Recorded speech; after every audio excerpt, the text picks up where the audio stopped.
breaking news this morning. Former Vice President Dick Cheney has died at the age of 84. For a stretch of about 30 years, it's hard to list many people who had a greater effect on the course of American history. Cheney's family says he died due to complications of pneumonia and cardiac and vascular disease.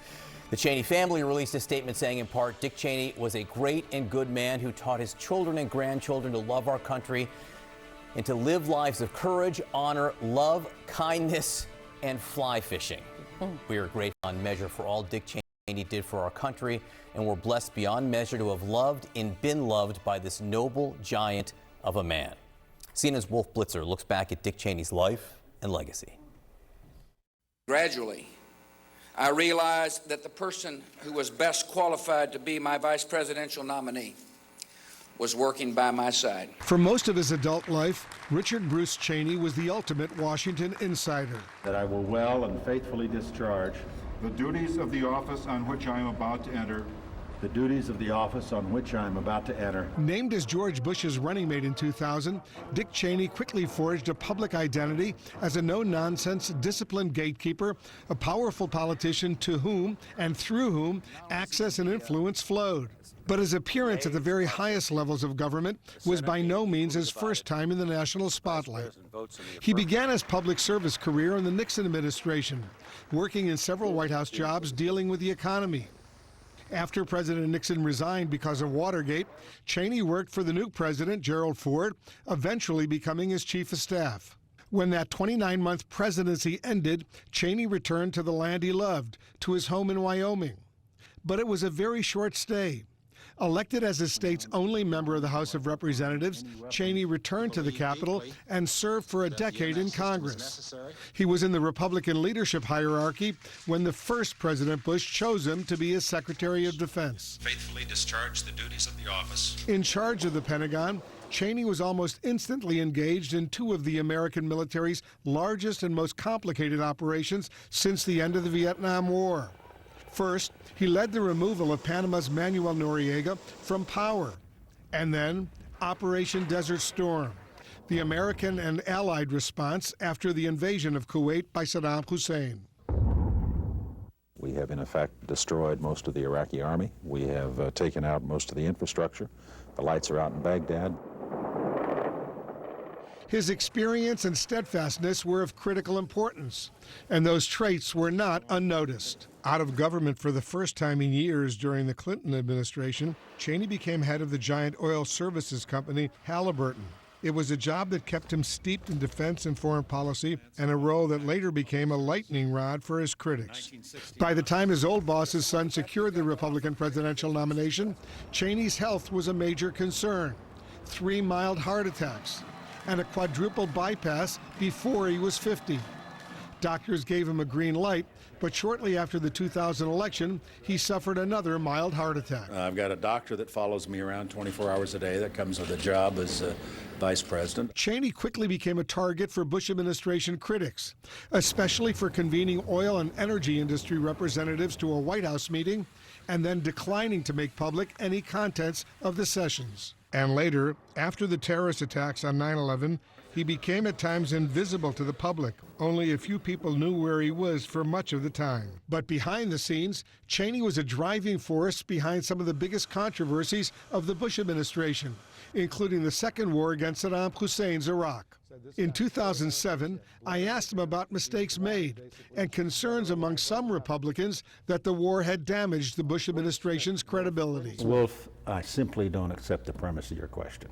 I just think it's hogwash. Cheney's health problems returned after he left office, for a time drastically altering his appearance. Another heart attack in 2010 prompted doctors to implant a battery-operated device to help his heart pump blood. His health seemed to stabilize after a 2012 heart transplant at the age of 71.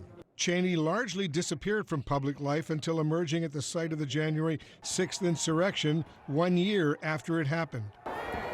During a moment of silence on the House floor, Cheney accompanied his daughter, Wyoming Congresswoman Liz Cheney, also a member of the select committee that investigated the attack. He was warmly greeted by the House Speaker, Democrat Nancy Pelosi. In our nation's 246-year history, there has never been an individual who is a greater threat to our republic than Donald Trump. Later that year, Cheney tried to help his daughter's struggling primary campaign after she came under fire from former President Trump and his devoted supporters over her work on the January 6th committee.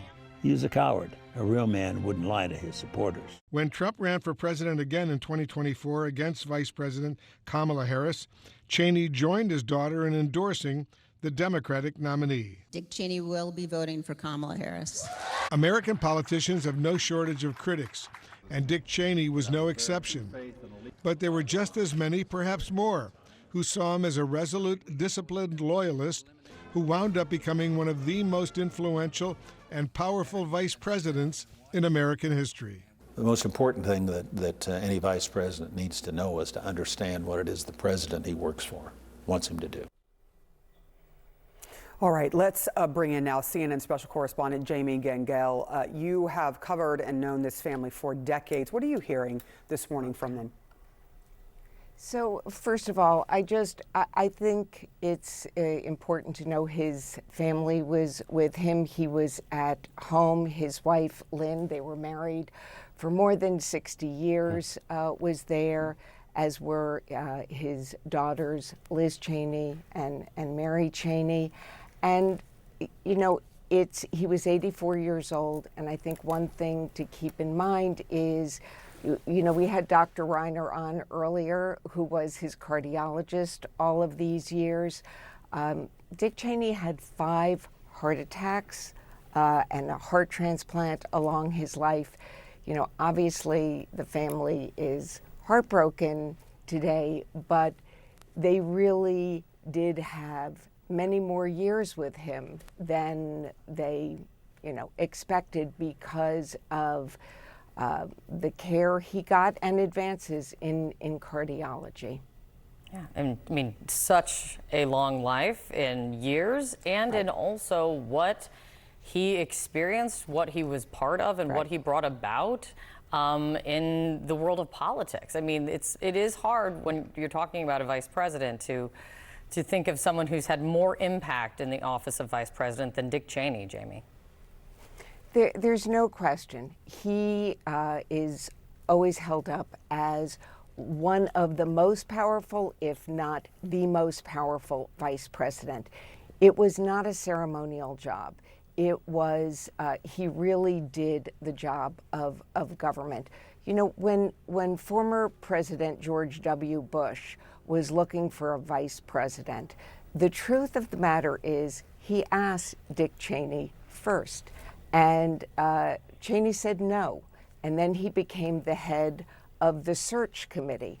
And as the two of the men went through other candidates, they came back to Dick Cheney. And so people often joke that Dick Cheney did the search for the job and then he took the job. The reality is he was also the person that former President Bush wanted for the job on day one. He also, as we know, became very controversial over the years. He was a lightning rod for critics because of his positions about enhanced interrogation with U.S. detainees after 9/11 and because of his lobbying and campaigning for the Iraq War. But I think one of the things that he told me over the years that's important to remember was, as you recall, on 9/11, former President Bush was traveling. Dick Cheney was at the White House, and he was the one who had to make many of these difficult calls when we really didn't know what was going on 9/11 and what was next.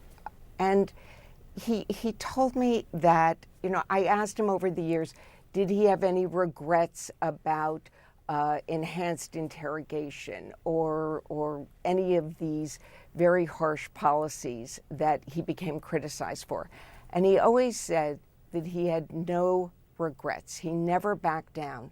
But the reason was because he said he really was a changed man after 9/11, that he felt his number one priority was to keep the country safe.